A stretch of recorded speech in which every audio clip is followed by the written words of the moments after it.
ఊర్లో పెద్దవాడు. వాడికి మాత్రము ఈ అమ్మాయిని శిశుపాలుడికి ఇచ్చి పెళ్లి చేయాలనుకున్నారు. కానీ పెద్దలందరికీ కూడా కృష్ణుడికి ఇచ్చి పెళ్లి చేయాలని అనుకుంటున్నారు. ఎవరి ఇంటికి వచ్చినా కృష్ణుడి గురించి చెప్పడమేనండి. పండితులు వచ్చినా, ఋషులు వచ్చినా, రాజులు వచ్చినా కృష్ణుడు గొప్పతనం చెప్తూ ఉండగా అది వినగా ఈమెకు కూడా కృష్ణుడే నా పతి అని భావం ఏర్పడిపోయింది. కానీ ఏం చేస్తాం, ఈ రుక్మి వచ్చి అందరి బుద్ధి మార్చేశాడు. ఈమెను ఎలాగైనా శిశుపాలుడికి ఇచ్చి వివాహం చేశాను. కొందరేళ్లలో పెద్ద పిల్లవాడి మాటగా చెల్లుతుంది దగ్గర అందరూ ఒప్పుకున్నారు. ఈవిడ మాత్రం మనసు మార్చుకోలేదు. కృష్ణుడే తన పతి అనుకుంది. కానీ ఆమెకు సహకరించడానికి ఎవరూ లేరు. ఇప్పుడు తల్లి తండ్రి ఎవరు సహాయం లేదు.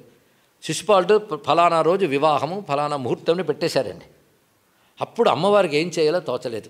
వాళ్ళ మనసు మార్చుకున్నంత మాత్రం ఈమె మనసు మార్చుతుందా? నారాయణుడే తన పతి, కృష్ణుడే తన పతి అనుకున్నది. పైగా మహాలక్ష్మి విష్ణువుని తప్ప ఇంకొని వరిస్తుందా? ఆ సమయంలో ఈవిడకు తెలివైన ఆలోచన వచ్చింది. అంతఃపురానికి ఆశీర్వదించడానికి వస్తూ ఉంటారు వేద పండితులు మొదలైన వారు. వాళ్ళకు చనువు ఉంటుంది లోపల ప్రవేశించడానికి. అలా వచ్చే వాళ్ళలో ఒక మహానుభావుని పట్టుకుని, స్వామి నువ్వే కనికరించి ద్వారకకు వెళ్ళి నా సందేశాన్ని చెప్పు అంటూ గొప్ప సందేశాన్నే చెప్తుందండి. ఆ సందేశం అంతా అద్భుతమైన మాటలతో ఉంటుంది. ఏనీ గుణంబులు కర్ణేంద్రియంబులు శోక దేహతాపంబులు తీరిపోవు అంటూ రమ్యమైన పద్యాలతో పోతన గారు చెప్తారు. కానీ మన సమయం దృష్టిలో పెట్టుకుని ఒక భక్తుడు భగవంతునితో చెప్పినట్టుంటుంది. ఎవరి గుణాలు వింటే అన్ని తాపాలు పోతాయో, ఎవరి నామం పలికితే బంధసంతతులు వాయు బంధములు పోతాయో, ఎవరి చరణ సేవ చేస్తే పవిత్రులమవుతామో, అలాంటి నిన్ను నా మనస్సు నచ్చి భర్తగా స్వీకరించింది. కాబట్టి నన్ను చేపట్టడానికి నువ్వే రావాలి అని సందేశాన్ని పంపించింది ఇక్కడ. అప్పుడు భగవానుడు సంతోషించి వచ్చేద విదర్భ భూమికి అక్కడికి వస్తూ ఉన్నాను. వచ్చి తెచ్చద బాలన్ వ్రేల్మిడి తీసుకొస్తాను అమ్మాయిని, వ్రచ్చద రిపులు అడ్డము వచ్చిన పౌరన్ అన్నాడు. ఇక్కడ అడ్డెవరైనా వస్తే వాడిని తొలగించమని తీసుకొస్తాను అని అభయమిచ్చి ఆ వచ్చిన బ్రాహ్మణుడికి సంభారములు ఇచ్చి తన రథం ఎక్కించుకుని వచ్చాడు. ఆయన తిన్నగా చేరుకున్నారు కుండిన్ నగరానికి. ద్వారకా నగరం నుంచి కృష్ణ పరమాత్మ అక్కడికి వచ్చి అక్కడ రథాన్ని ఆపితే నన్ను దింపేవయ్యా నేను వెళ్ళిపోతానన్నాడు ఆ విప్రుడు. ఆయన పంపించేశాడు. ఈయనకి వసత సదుపాయాలన్నీ భీష్మకుడు ఏర్పరిచాడు కృష్ణ పరమాత్మకి. ఆ కృష్ణుడు దిగినప్పుడు అనుకుంటున్నారట అక్కడున్న పౌరులందరూ, ఎంత బాగున్నాడు ఈయన, మా యువరానికి ఈయనే తగినవాడు అని చెప్పి వీళ్ళిద్దరికీ పెళ్ళవ్వాలని దేవతలను ప్రార్థిస్తున్నాం అన్నట్ట. రుక్మిణీకృష్ణుల కళ్యాణం కావాలని ఊళ్ళో వాళ్ళు ప్రార్థించుకున్నారు, శిశుపాలుడితో కాదు కృష్ణుడితో. ఆఖరికి వెళ్ళిన బ్రాహ్మడు కూడా అంటాడు ఇక్కడ, మా ఉపాధ్యాయుల యాన పెండ్లియగు తప్పదు నిక్కము అన్నాడు. మా గురువుల మీద ఒట్టిపెట్టి చెప్తున్నాను మీ ఇద్దరికి పెళ్ళి అవుతుంది అన్నాడు ఇక్కడ. అంటే కృష్ణుడిని చూడగానే రుక్మిణికి తగినవాడు అని అందరి మనస్సు కనిపించింది. అలా నిర్ణయించుకున్నారు. ఈ లోపల రుక్మిణీదేవి ప్లాన్ ఇచ్చిందండి ఆయనకి. అంత ఆవిడ ప్లానే. మాకు సంప్రదాయ ప్రకారంగా అమ్మవారి ఆరాధనకి వెళతాం, అక్కడి నుంచి వస్తున్నప్పుడు నన్ను తీసుకెళ్ళి చెప్పింది ఇక్కడ. ఆయన దాన్ని చక్కగా అమలుపరిచాడు. ఆవిడ తిన్నగా అమ్మవారి దగ్గరికి వెళ్ళి నమస్కారం చేసుకున్నది. ఏమని? నమ్మితి నామ నమ్మున సనాతనులైన ఉమామహేశులన్ మిమ్ము పురాణ దంపతుల మేలి భజింతు కదమ్మ మేటి పెద్దంబ దయాంబురాశివి కదమ్మ హరిన్పతి సేయుమమ్మ నిన్ను నమ్మిన వారికి అన్నిటికి నాశము లేదు కదమ్మ ఈశ్వరీ. తెలుగువాడిగా పుట్టినవాడు మరువకూడని పద్యం అండి. ఒకవేళ తెలియకపోతే ఇవాళ కొందరు నాతో పాటు చదివారే, వాళ్ళ దగ్గర నేర్చుకుని చదువుకోండి రోజు. నమ్మితే నా మనమ్మున సనాతనులైన ఉమామహేశ్వరులను, ఆ ఉమామహేశ్వరులు నమ్ముతున్నాం. ఎందుకంటే కలియుగం ముదిరిపోయిన తర్వాతే శివకేశవ ద్వేషాలు ఏర్పడ్డాయి, అంతకుముందు లేవు. దానికి పెద్ద ఉదాహరణ రుక్మిణీదేవి ప్రార్థిస్తుంది. మూలంలో వ్యాసుడు ఇంకా చక్కగా రాస్తాడు. భవానీం భవపత్నీం ససంతానయుతాం శివాం భవ సమన్వితాం అన్నాడు ఇక్కడ. అంటే భవానిని ససంతానయుతాం, తన సంతానంతో ఉన్న భవానీదేవి స్తుతించిందిట. అంటే మీకు గౌరీదేవి అయితే పర్వాలేదు, ఆయన సోదరి, కానీ శివుడంటే పడ్డండి అంటుంటారు. అలా మనం అనుకోకూడదని భవ సమన్వితాం అన్నాడు. శివుడితో ఉన్నటువంటి అమ్మవారు పిల్లలతో ఉన్న అమ్మవారు. పిల్లలు ఎవరో తెలుసు కదా, పిడుగుళ్ళు అంటే పిల్లలిద్దరు, గణపతి కుమారస్వామి. వాళ్ళిద్దరికీ నమస్కారం చేస్తున్నది ఇక్కడ. పురాణ దంపతుల, ఎందుకంటే ఆది దంపతులు. ఆవిడ పెద్ద ముత్తైదువ, ఈయన మృత్యుంజయుడు, శాశ్వత దంపతులు కనుక వారికి నమస్కారం చేసుకుని నీ దయవల్ల హరిన్పతి చేయుమమ్మ అన్నది ఇక్కడ. ఆవిడ ఎంత అమ్మవారిని కొలుచుకుంటారంటే, కృష్ణుడి కోసం కబురు చెప్పడానికి వాళ్ళు బ్రాహ్మణుడు ఇంకా రాకపోయేటప్పటికల్లా ఆవిడ బాధపడుతూ లగ్నం బెల్లి వివాహమున్ కదిసి ఏలారాడు గోవిందుడు ఉద్విగ్నం బయ్యడు మానసంబు. ఆ వెళ్ళిన బ్రాహ్మడు ఇంకా రాలేదేమిటా అని బాధపడుతూ అసలు నా భాగ్యం ఎలా ఉందో, ఆర్యామహాదేవియున్ నన్ను రక్షింప తలంచనో తలపదో నా భాగ్యం ఎట్లున్నదో అంటుంది ఇక్కడ. ఆ గౌరీదేవి నన్ను అనుగ్రహిస్తుందో లేదో అనుకుంది. అంటే అమ్మవారు కూడా రుక్మిణీదేవిగా వచ్చినప్పుడు గౌరీదేవిని అలాగా ఆరాధన చేసింది.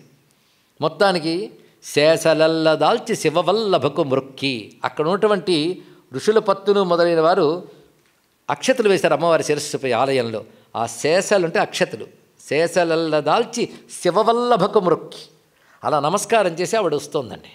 ఆ వస్తూ ఉంటే ఆ పక్కన చలికెత్తులు చూడు, ఇక్కడ అందరు రాజులు నిలబడ్డారు, ఇతడు కోసలాధిపతి, ఇతడు మరొక అధిపతి, ఇదొక అధిపతి అని చెప్తుంటే నాకు ఈ రాజులు ఎవరు లేదు, నా రాజు ఎక్కడ అని చూస్తుంది ఆవిడ. అక్కడ నిలబడి ఉన్నాడు కృష్ణ పరమాత్మ. చూసి నేను ఎంత ఊహించుకున్నానో అంతకు మించున్నాడు. ఎప్పుడు భగవంతుడు అంతేనండి, మనం ఊహించిన దానికని మించుంటాడు భగవంతుడు. ఊహించడం శక్తి మనకు చేత కాదు. ఆ స్వరూపాన్ని చూసి, దివ్యమంగళ విగ్రహాన్ని చూసి తాను మైమరచిపోగానే కృష్ణ పరమాత్మ ఆవిడ చెయ్యి పట్టుకుని రథాన్ని ఎక్కించుకుని పాంచజన్య శంఖాన్ని ఊదాడు. రథం కదిలిపోయింది. ఇక్కడ అక్కడ ఉన్నటువంటి రాజులందరూ కూడాను తేరుకునే లేకపోతే తేరు చాలా దూరం వెళ్ళిపోయింది. ఇక్కడ ఇంకా వాళ్ళ రథాలన్నీ ఆ వెంట పరిగెడుతూ తీసుకెళ్తున్నారు.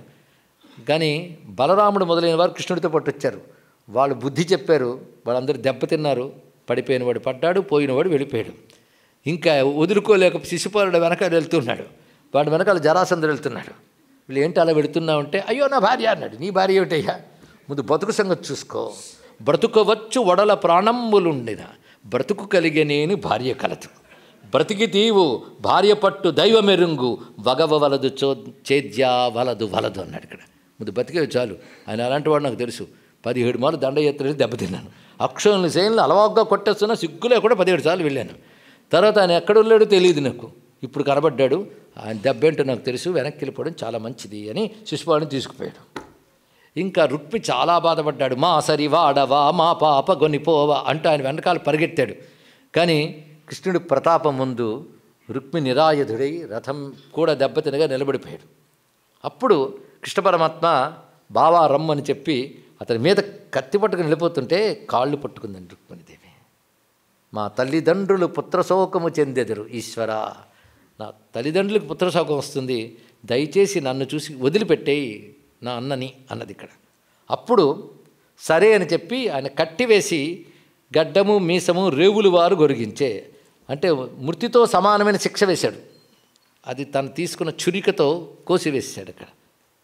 అప్పుడు బలరాముడు వచ్చి కట్లు విప్పి, తోడం బుట్టినవాడు, నీ తోడు పుట్టినవాడికి జరిగినటువంటి అవమానానికి నువ్వు బాధపడకమ్మా. ఈ భగవానుడు ఎవరి కర్మకు తగ్గ ఫలం వారికి ఇస్తారే కానీ ఈయనకి రాగద్వేషాలు లేవు అని చెప్తాడు ఇక్కడ. ఎందుకంటే ఇవాళ నువ్వు ఊరుకుంటావు, తర్వాత పెళ్ళే కొంతకాలానికి మా అన్నయ్యని అలా చేశారు కదా అంటావు. ఇలా అనే అవకాశం ఉంది. ఎందుకంటే అప్పుడు బలరాముడికి అప్పటికే పెళ్ళి అయింది కనుక ఎవరెప్పుడు ఎలా మాట్లాడతారో అనుభవం ఉంది కనుక ఆ మాట చెప్పాడు ఆయన.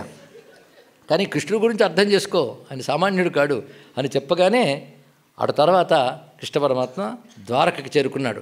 అప్పుడే ద్వారకలో తోరణాలు కట్టి మండపాలు సిద్ధం చేసి ప్రతి ఇల్లు తోరణాలు కట్టుకుందిట. కృష్ణుడికి పెళ్ళంటే ద్వారక అంతటికీ ఉత్సవం. ద్వారకా నగరం అంతా అద్భుతంగా అలంకృతమై ఉన్నటువంటిది.